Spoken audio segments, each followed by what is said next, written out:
I want to say a few words about women and authorship in the Romantic period because it's very easy to fall into very simple generalizations about women's writing, such as women were not allowed to write at a particular time, or women were not allowed to write about certain things. The reality is much more complex. Women wrote in just about any literary time period you can mention, but the way in which their writings were shaped, controlled, and limited were very different in different periods. So it's worth paying close attention to these things. To start from the example of Mary Wollstonecroft, Wollstonecroft's social critique argues that there has been a systematic exclusion of women from the field of education, which then means that they are excluded from the sphere of culture much more generally. If women can't read and write, then they can't become authors in the first place. At the same time, the very fact that Wollstonecroft was able to make such a critique is indicative of some of the ways in which the culture was changing during the Romantic period. Wollstonecraft certainly scandalized the general public, and one of the most famous attacks on her called her a hyena in petticoats. But at the same time, she was respected and taken seriously in circles of radical thought. So she's an example of a female writer who lived very publicly and was certainly criticized for it, but also showed that it was possible to do it. So it's important to pay attention also to the way in which the literary market was changing at this time. In the 19th century, literacy rates were growing, the middle class was growing, more middle class people were able to read and write. Reading materials were becoming more readily available as lending libraries sprang up.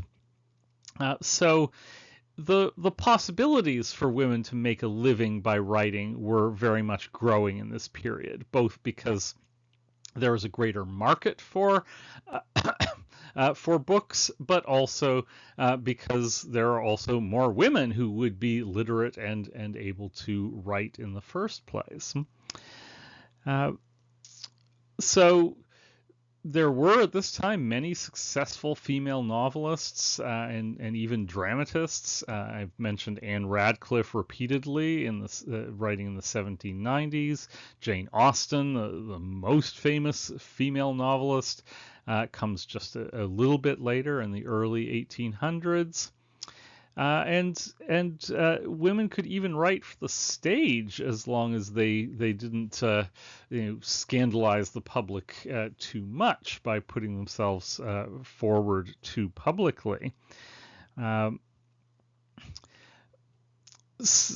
But poetry remained a more contested sphere as it was considered a higher art form. Writers who are writing novels or plays could be accepted because they were writing for money. But one doesn't write poetry for money. So if female writers are writing poetry, it's because they want some kind of literary recognition or fame, which the masculine ideology was much less willing to accord them. So we've already seen with Charlotte Smith, and we will see again with Felicia Hemans, this wrestling with the problematic relationship between women and fame. The bottom line here is that women tended to be largely tolerated as writers, just so long as they wrote things that seemed fitting to their gender. They only became dangerous as writers when they started to transgress such boundaries, as we will see. The feminist critic Mary Poovey makes a very interesting and helpful distinction between two categories that she calls the proper lady and the woman writer, and that's also the title of her book.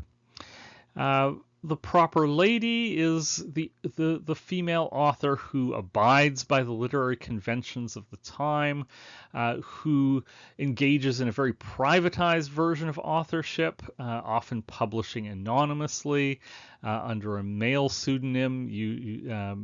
In the Romantic period, anonymous publication was quite common. Male pseudonyms become more common later in the Victorian period. And to a certain extent, the idea of the proper lady could be a bit of a pose as well to make oneself more marketable. Charlotte Smith, we've already talked about making some gestures in that direction. On the other hand, Poovey talks about the woman writer, a writer who challenges literary convention, whose writings are more clearly, directly associated with a public persona, and who is therefore subjected to more scrutiny and criticism from being in the public eye. And like Mary Wollstonecroft, often suffers more from her authorship, even as she may be seen to be more literarily innovative. A similar distinction is made by Anne Mellor in Romanticism and Gender between the poetess and the female poet. Again, the poetess is a category that, on the one hand, denotes the commodification and aestheticization of female artists, that the poetess becomes as much a part of the artistic product as the poem itself. So women in this way become, to a certain extent, the objects of poetry and not simply poetic subjects. On the other hand, that can be a little simplified as well, since the role of the poetess could also have a liberating potential, as women were able in this way to control and profit from their own self-representation. Letitia Elizabeth Landon is a good example of this that we'll be looking at. On the other hand, the female poet, like the woman writer, it's a term used to signify a female author who resists the imposition of gendered expectations. If the poetess confines herself to an explicitly feminine version of poetic experience that idealizes love and domestic affections, the female poet, on the other hand, simply inserts herself into the conventionally masculine role of the poet. And this is, therefore, to a large extent, an overtly political stance, one that claims the same rights for women writers as those that are traditionally accorded to men. So in looking at the poems for this week, we need to think about the ideological stakes here. To what extent do they help to follow through on Wollstonecroft's call for a revisionary version of female education, one that sees women as in the same light as men?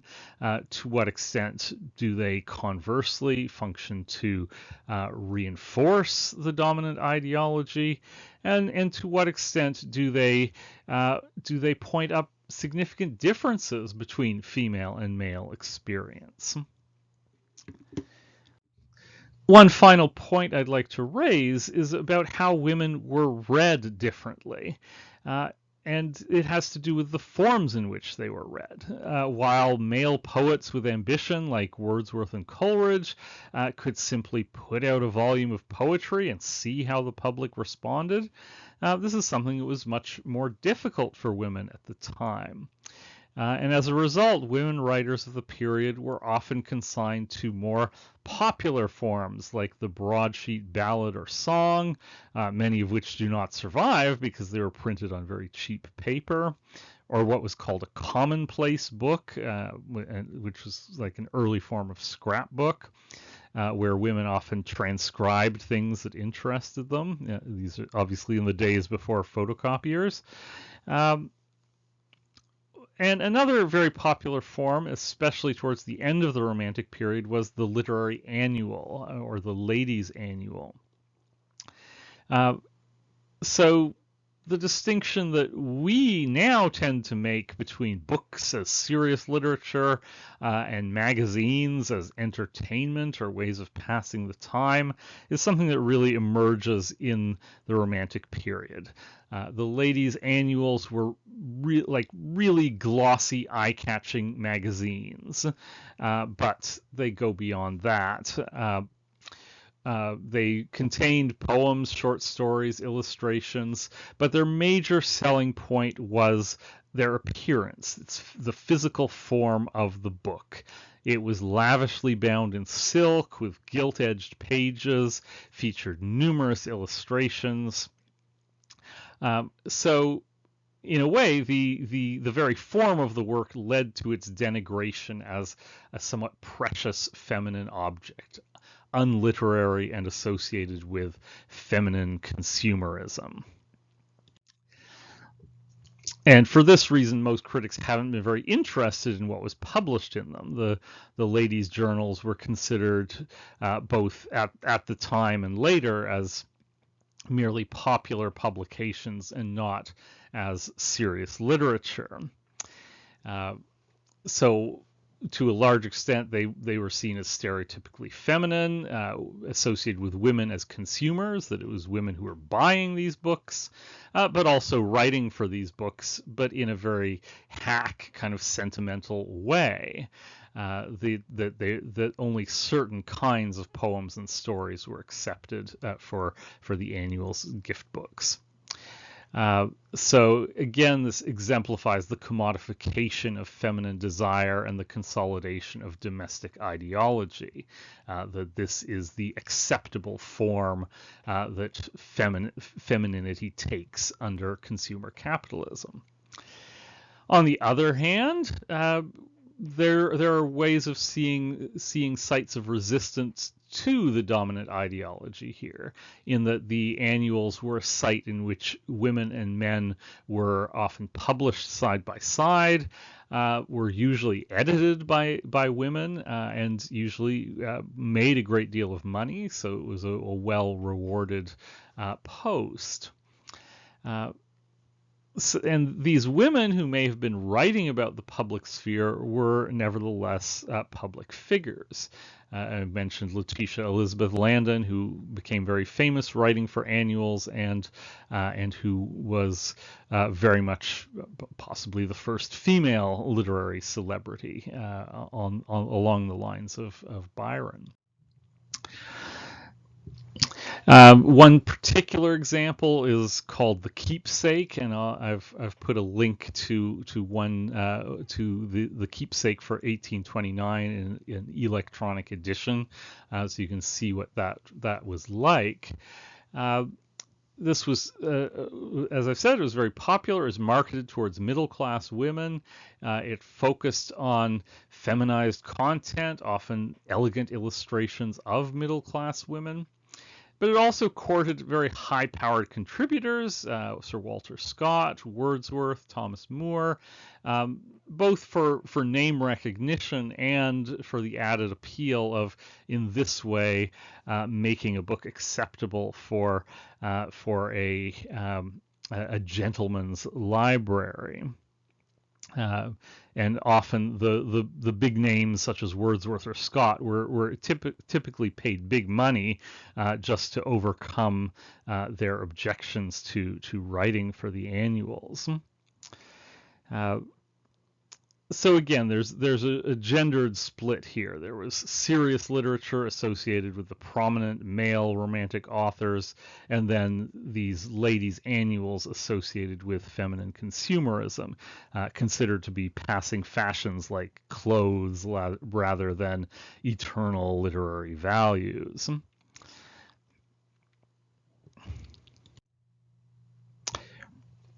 The subject matter for the annuals and the Keepsake in particular tended to be highly conservative. Editors felt that they were the guardians of public morality.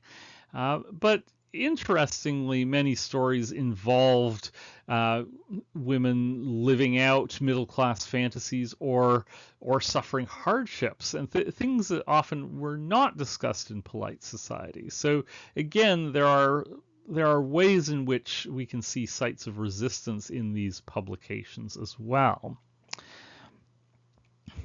And moreover, there were restrictions placed on writers for the journals. For one thing, the stories had to be of a very short length, and they also often had pre-existing illustrations that authors were asked to then write stories based on. So the picture comes first and then the story. So the reason I'm saying all this is that it's significant that these kinds of differences in format tend to get leveled out when we read poems in an anthology like your textbook. But it can be very important where a poem is published first, especially when we're talking about female poets, because the reception of their work can often be completely different depending on the context.